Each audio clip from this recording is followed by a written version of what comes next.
This is XN Anderson, and welcome to the Principal Podcast today. Today, I'm absolutely thrilled to have Leslie Smith Webb with us today. Uh, Leslie, it was really interesting. Leslie and I happened to just meet on this random plane flight between Denver and Austin, Texas, and we had a great conversation, which we can discuss a little bit here. But let me introduce her. She has had a stunning career and in some real estate related things. She's been 10 plus years in the luxury resort hotels business. She's done senior living management. She lives in Denver, Colorado with her husband and 17-year-old daughter. She's currently a senior vice president with a business process outsourcing partner. And I'm just thrilled to have you today. Thank you for being on the show with us today, Leslie. Oh my gosh, my honor, my privilege to be here. So thank you so much for the invite. And thank you to God for introducing us on that flight. We talked the entire time. Yeah, it was wonderful. I got it just for our guests here. We were on this flight, ended up being lucky enough to sit next to Leslie. And as we were talking, one of the things that impressed me is she was saying really positive things about her family. She started saying positive things about her dad, and some of the things she said as she said them just really touched me. And she was even, I hope I don't mind you mind me saying this, but you were a little bit emotional about how awesome your dad was, and I thought I need to have Leslie on the podcast so people can understand what it's like to have such a great dad as yours. Can you tell us a little bit about your dad and what we talked about on that flight, Leslie? Oh my gosh, I would be honored to. Thank you again for letting me share the story about my dad. I didn't even know you had a podcast. I love talking about my dad. I love sharing who he was with other people. It's such a shame that people today can't meet him in person, but hopefully through narrative and storytelling, they'll get a sense of who he was and what an amazing impact he made on not only my life, but my immediate family, and honestly, any room he walked into. So I'll start from the beginning. Interrupt me at any time, but my dad is Walter Leslie Smith. I was named after my dad. Very proud of that, except for when I was younger, I hated the name. I thought it was a boy's name, but now I've really grown into it because I had such a wonderful experience growing up underneath him.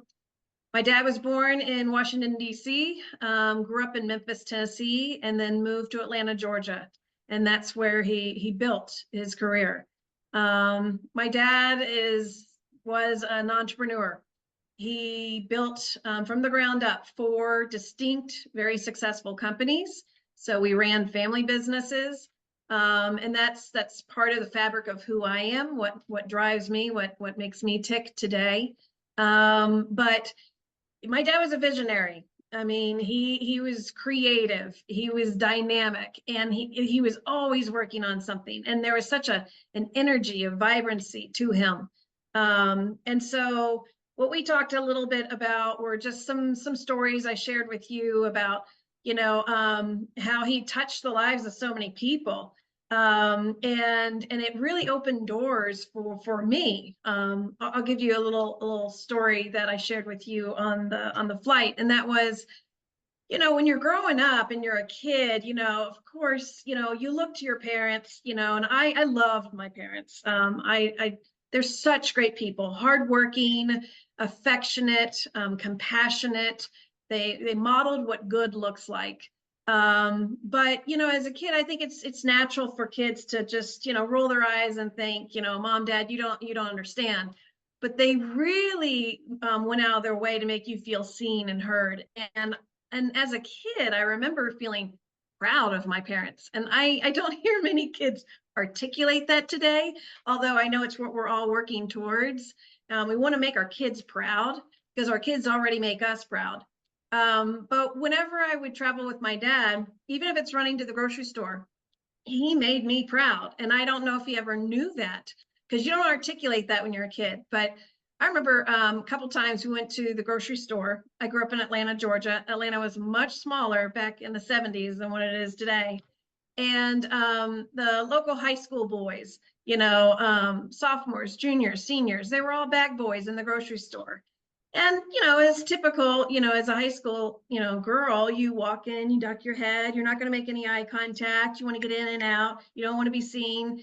and my dad would engage everyone. And I think he really attracted those boys to him like, like flies to a lamppost, because he called them all Mr.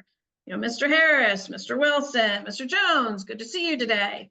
And he made everyone feel seen. And I think the boys is probably one of the first times in their young life that they felt respected. They felt adult. And so there were many interactions, when I was sort of palling around, traveling with my dad, or just being in his presence, where I saw he gave respect to everyone. He talked to everyone. And I think that's modeling what good looks like. But in turn, it also created sort of an awesomeness for me, because at high school, everyone was like, your dad's so cool. And I don't know how many teenagers these days say that to another teenager, like, your dad's the coolest. But he was. Yeah. Love that. I love how explained it, that he made people feel seen and made people feel important, and it actually positively affected you as well. Oh, absolutely.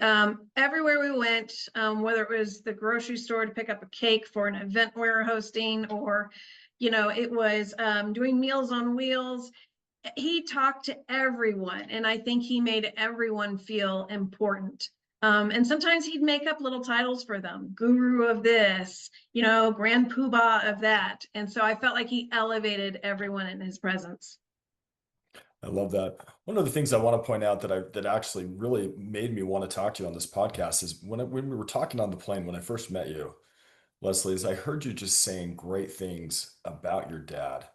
And you're right, that is somewhat rare. I think a lot of times in our society, people are trying to find how their parents messed them up. I mean, they go to a counselor and the counselor says, oh, your dad messed you up, your mom messed you up, or you're a result of people who messed you up.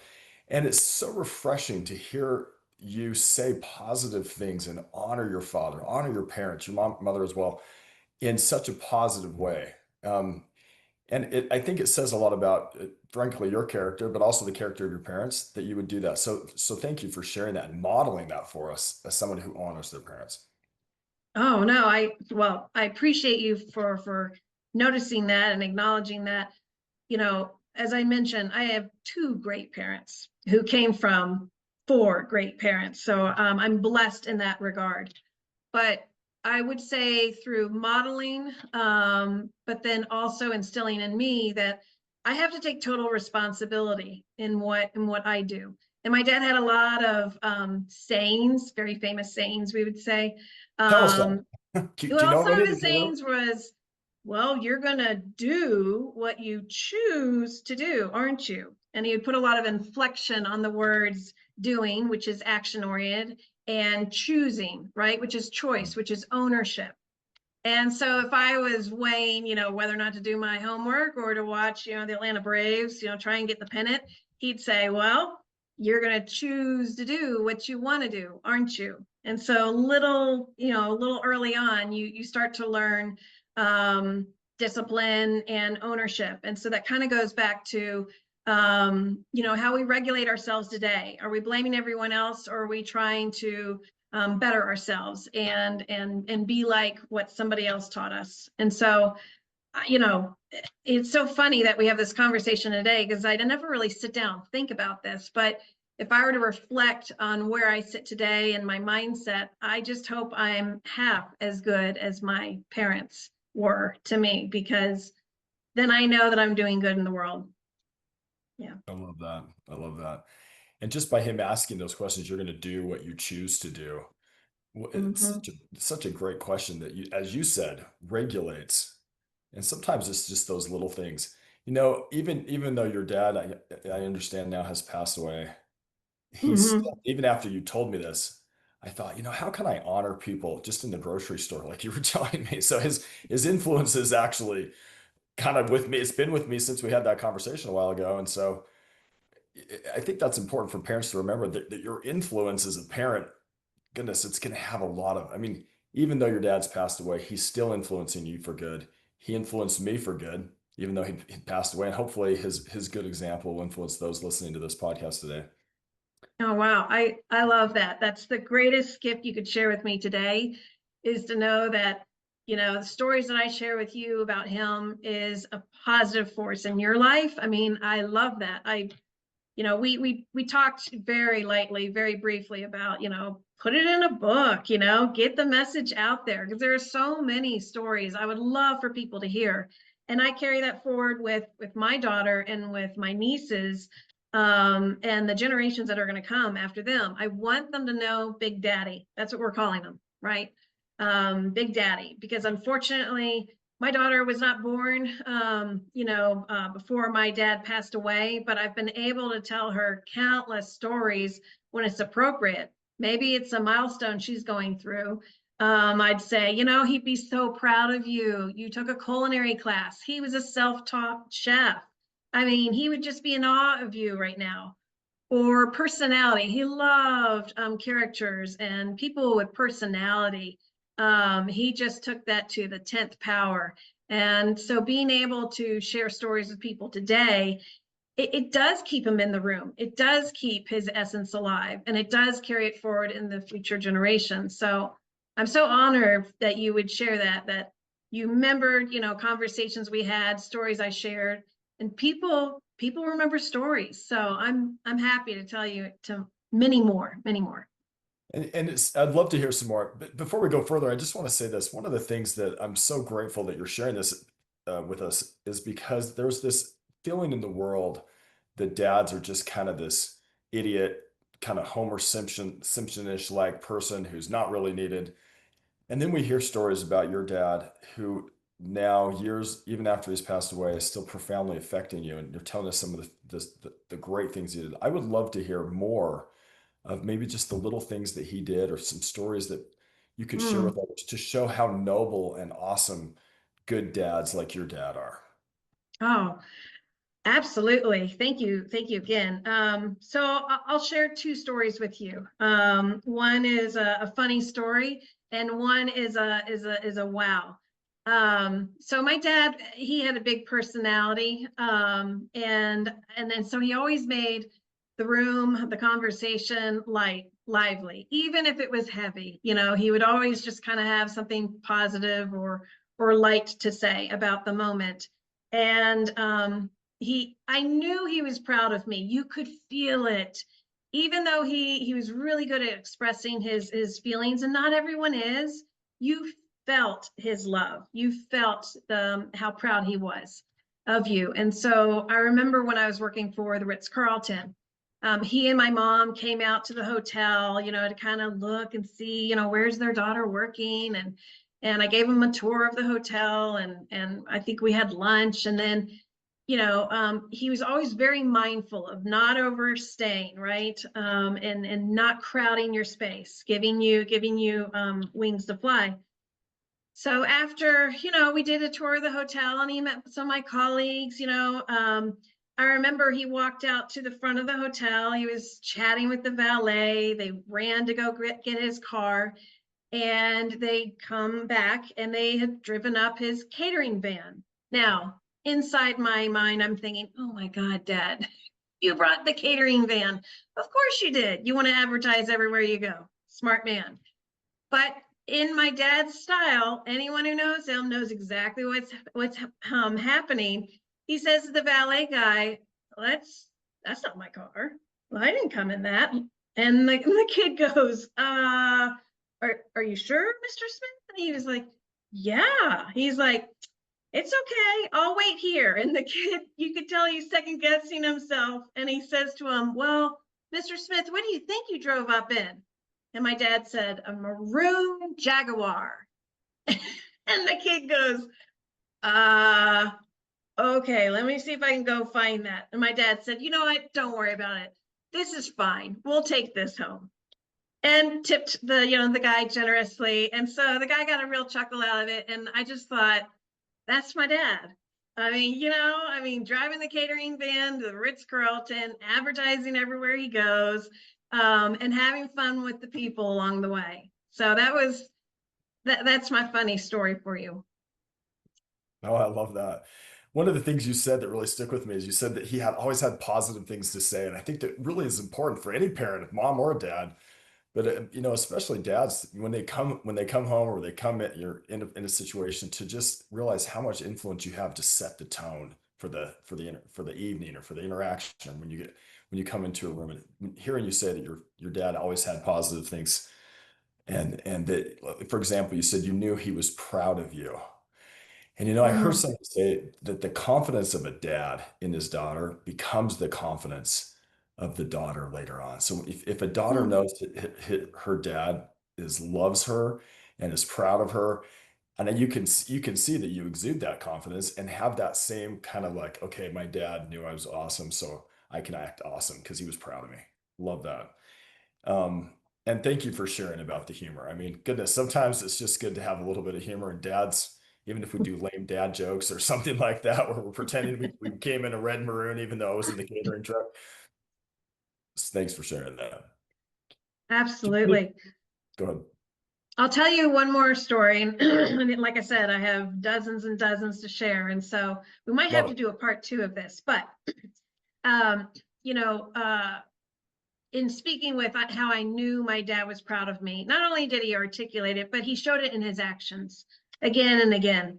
And I remember when I got my first management job, I was so excited. It was with a hotel in Colorado, and it meant I had to move from Atlanta to Vail, Colorado, which I was thrilled and excited to do.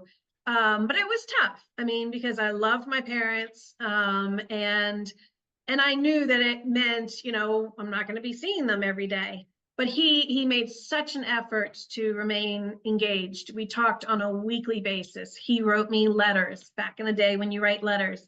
And honestly, I think he would still write letters, even today with all the technology. But I remember at my little apartment, it was about a week before I was supposed to start my new job. I was going to be a manager. My name was on a little name tag, and I got this big box, unbeknownst to me, delivered to my apartment. And I opened up the box, and he had written a lovely card, just congratulating me, saying, I'm proud of you, and you're going to do great. And inside the box were 14 different dresses and suits. And my dad had gone shopping and picked out a wardrobe for me because he knew how important it was to make a great first impression. And he was all about manners and etiquette and style. And so for me, I think I just boohooed over that because yes, I missed them, but I also knew they were back home rooting for me. And so I felt like $100 walking into my first day of work in something that my parents had picked out for me. So that was my wow. I love that. Love that. I think just the little things saying, the effort to show that I care about you and reaching out in a situation like you just said is so important for a dad to do. It's so important. Let's Yeah, share with us some more. I'm loving this. I just want people to know who are listening to this, there are good dads out there. There are good dads out there. And, you know, um, Walter Smith, right? Walter Leslie Smith.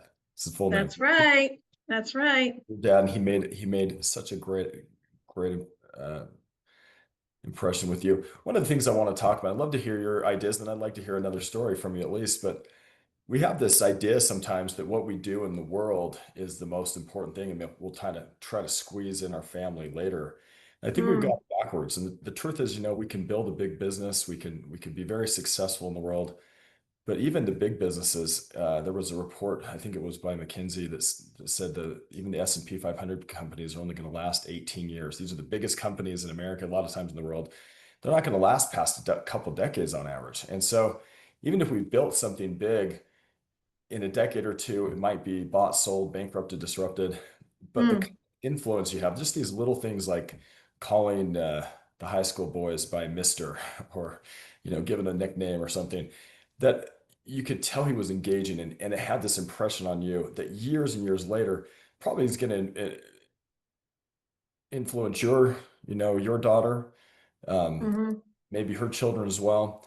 Being a parent, it seems like, has the most long-lasting effect, more than anything we do in the workplace. And I think that kind of attitude, um, especially for dads, could help us remember our priorities, saying, you know what, yes, we can do good things in the world. Yes, we can be entrepreneurs and positive influences at work, but the real work is inside the walls of our own home. Would you agree with Oh, that? absolutely. It's the foundation from which everything is built. And I'm happy to tell you another story, another great story about my dad. It's, Please.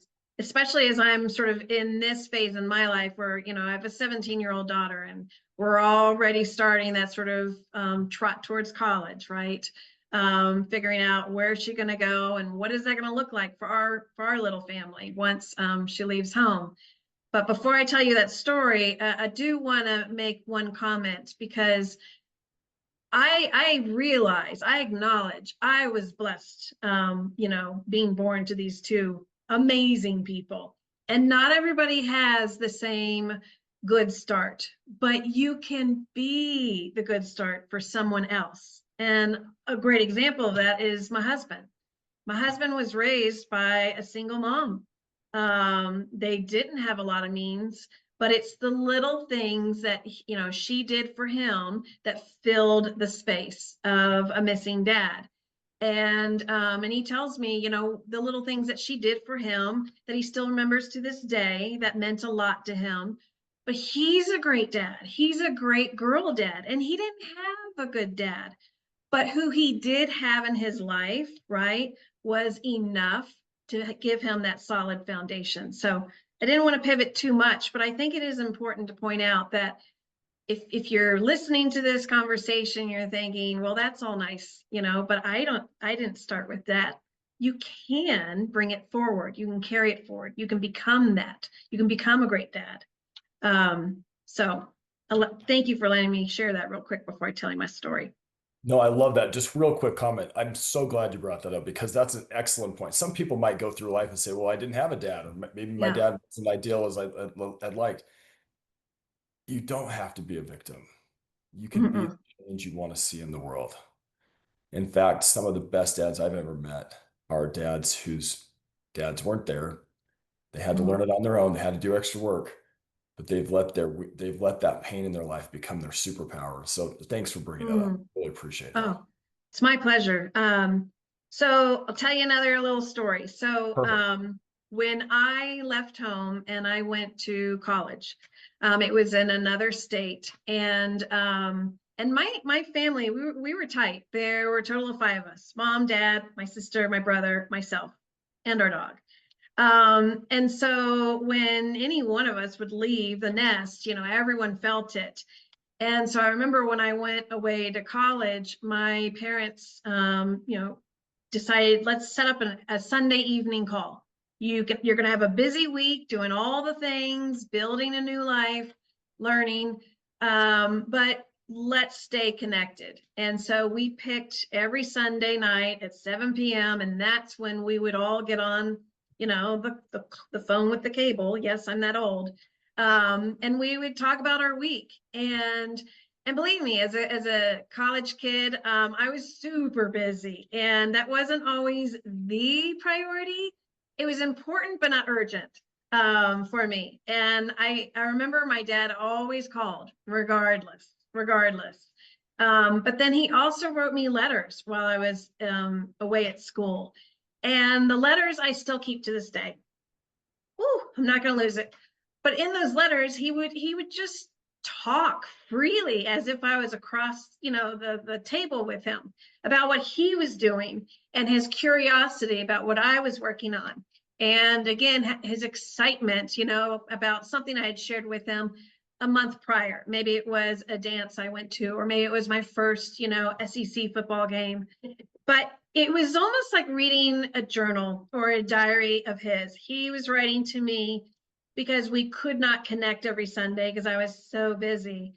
But I carry that forward, and I realize that as my daughter is getting super excited to go to college, I'm going to be in that seat. I'm going to be wearing those shoes that my dad wore.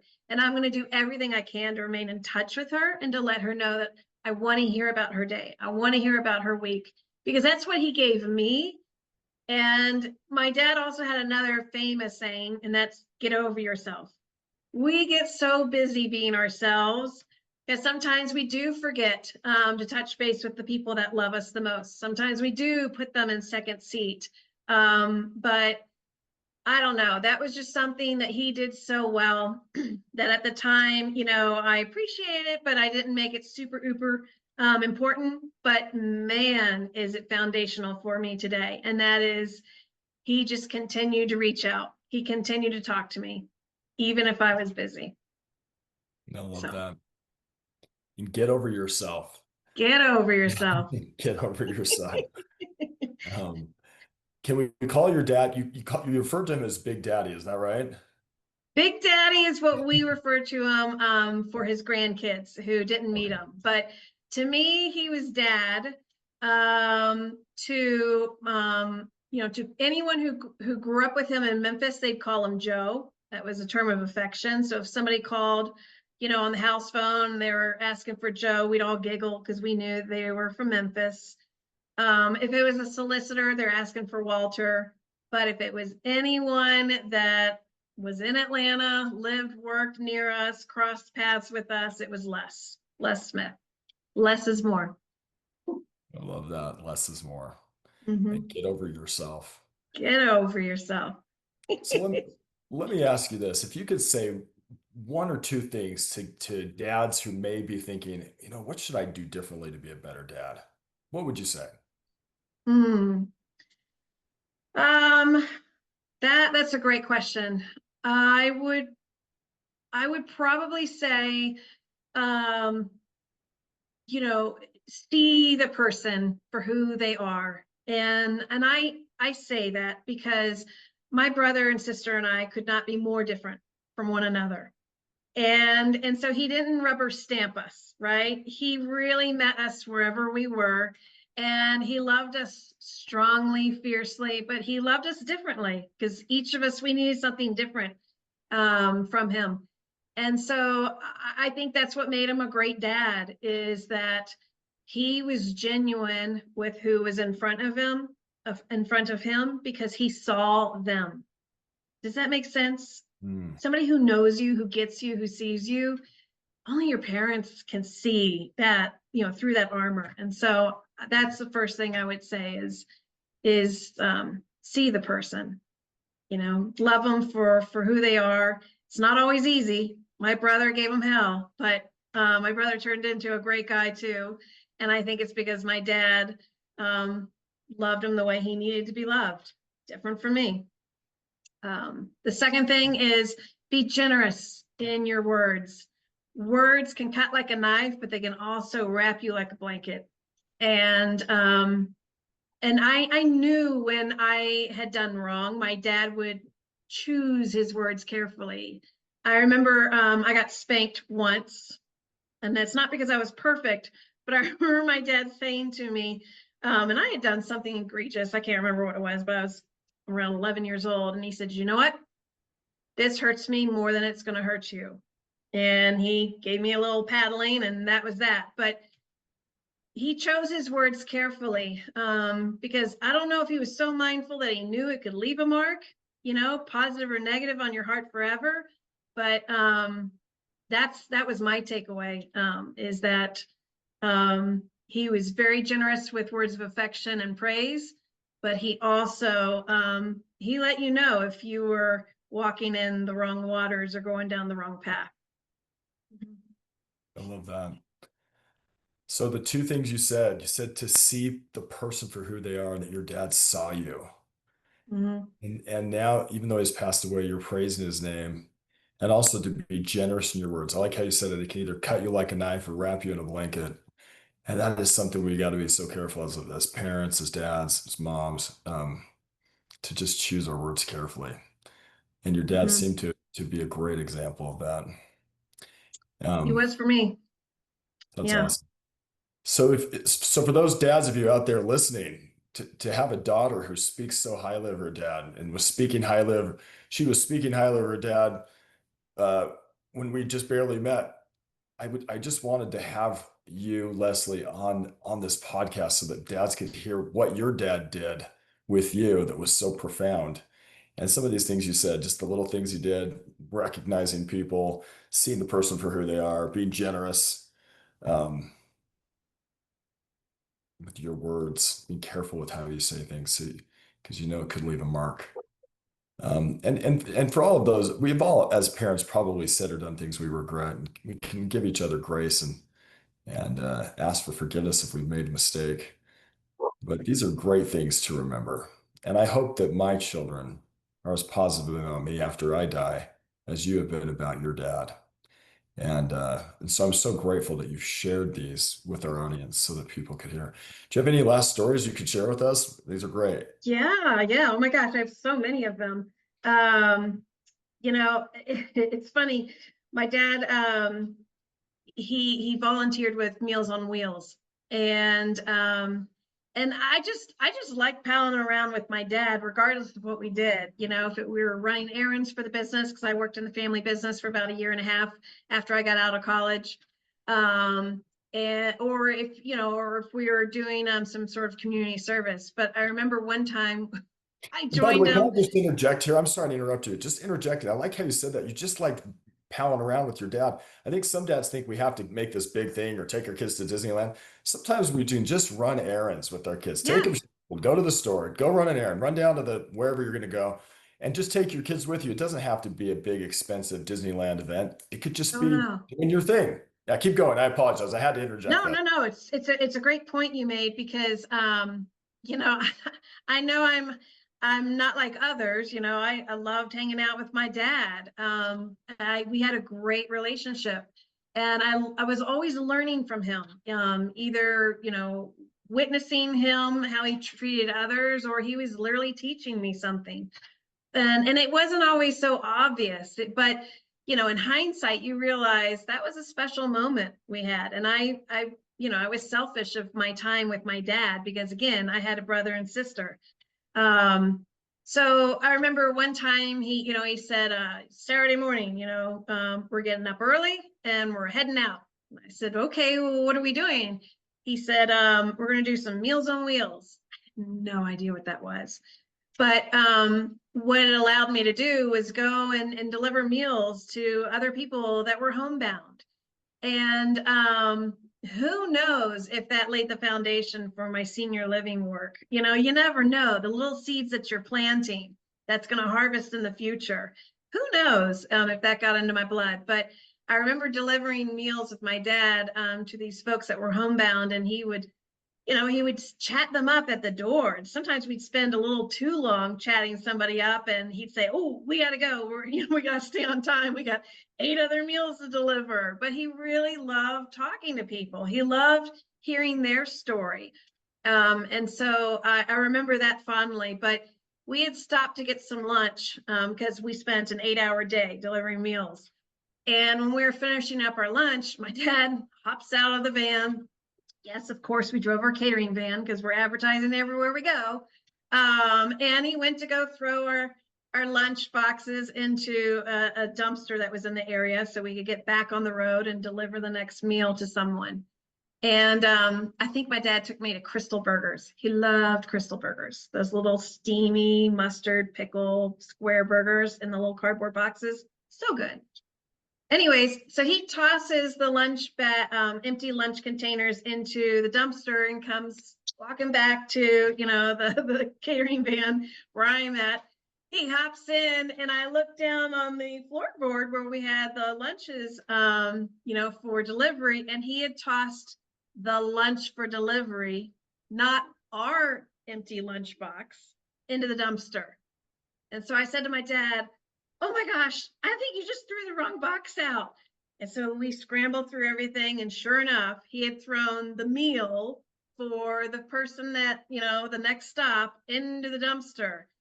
And so my dad goes scrambling out to the dumpster, climbs into the dumpster to retrieves the meal, comes back to the catering van, and was like, oh my gosh, I can't believe I did that.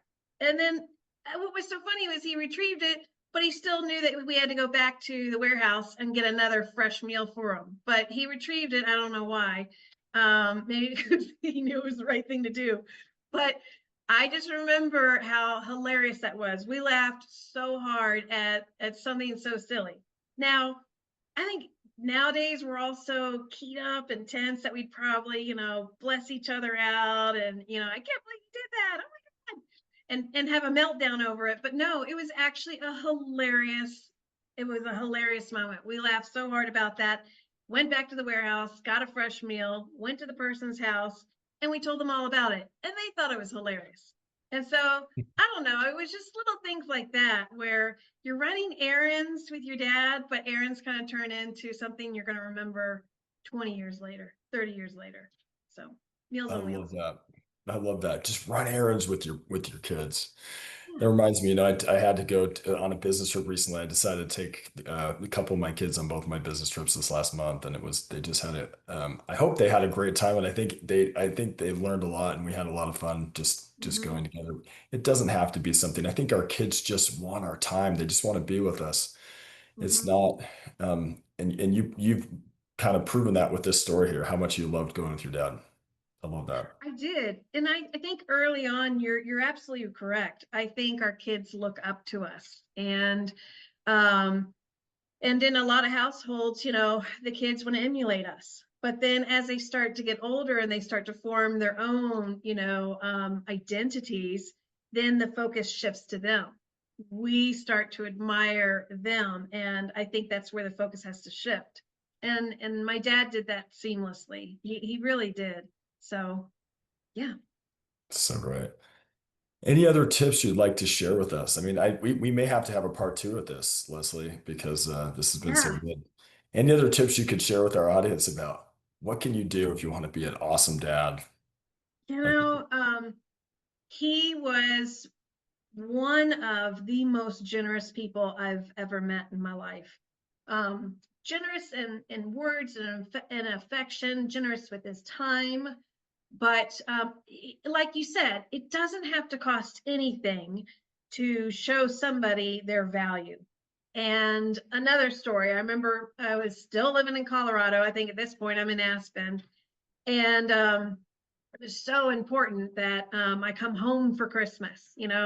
Christmas was one of those high holidays where you usually get time off from work. And it was, that one time of year where my dad figured we can get the family all back together again, right? That was really important to him is seek those opportunities. Let's get everyone back home. And so I was really struggling because we had so much going on in the hotel. We're hosting other families around Christmas. And I remember telling my parents on a Sunday night phone call, yes, we carried that forward even when I was adult. Um, I just physically can't get there for Christmas Day. I'm so sorry, but I can be there January 2nd because that's when the hotel, pomp and circumstance is over and everyone checks out. And I could hear sort of the okay, we'll see you when you can get here. Um, and so I that allowed me to focus on work and get home for Christmas after Christmas when I could get there January 2nd. And it was the little things that my mom and dad did for me um, that just it was the greatest gift I got that Christmas. And when I got home, um, the whole house had been set up for Christmas, but not touched. Every present was still under the tree, not just mine. Every present, gifts from my dad to my mom, gifts from my grandmother to my brother. It's like they waited. Time just stopped until I got home. Stockings were hung and filled. He had this big brunch planned for us. And I just remember, yes, I was glad to be home. Yes, I was glad to see my dad and my mom and probably my brother and sister. But it just made me realize, wow, they love me. I love them. That was the greatest gift, regardless of what I ended up opening present wise. That was the best present. And that was a little thing that costed nothing, but it let me know how important I was that they waited. wow, thanks for sharing that. Yeah. Little things we do as parents, as dads, as moms make a huge difference. And I really, really, really appreciate you sharing that, Leslie. Well, Yeah. thank you. We may have to do another part two of this. I really appreciate you sharing these tips. If people want to get a hold of you and ask you questions about this, is there a way for them to do that? Yeah, absolutely. I'm happy to tell anyone stories about my dad. I'm happy to answer questions. I can give you my email address if you want. if you'd like to. All right. So my email address is my name spelled out, Leslie, Leslie, KKG at gmail.com. So lesliekkg at gmail.com. And thank you so much. If you do reach out, it means a lot to me because I know that it meant something to you. I'd love to hear, what caught you up in this conversation. What was it that I shared that maybe could be meaningful to you and your family? And thank you so much, XN, for the invitation to join you today. This has been the highlight of my day. Well, I really appreciate Leslie being here, and I also appreciate your father's great example to you, and want to honor him too, Walter Leslie Smith, who's passed on but still having an influence on you and your daughter, and also probably countless others who he's influenced in ways we no one will fully understand. Um, but for those of you listening, we can try to be like Walter Leslie Smith, see the positive in people, to find the good, be generous with our words, and see people for who they are. What great examples that you shared. Thank you, Leslie, for being on the show today. Thank you. My pleasure.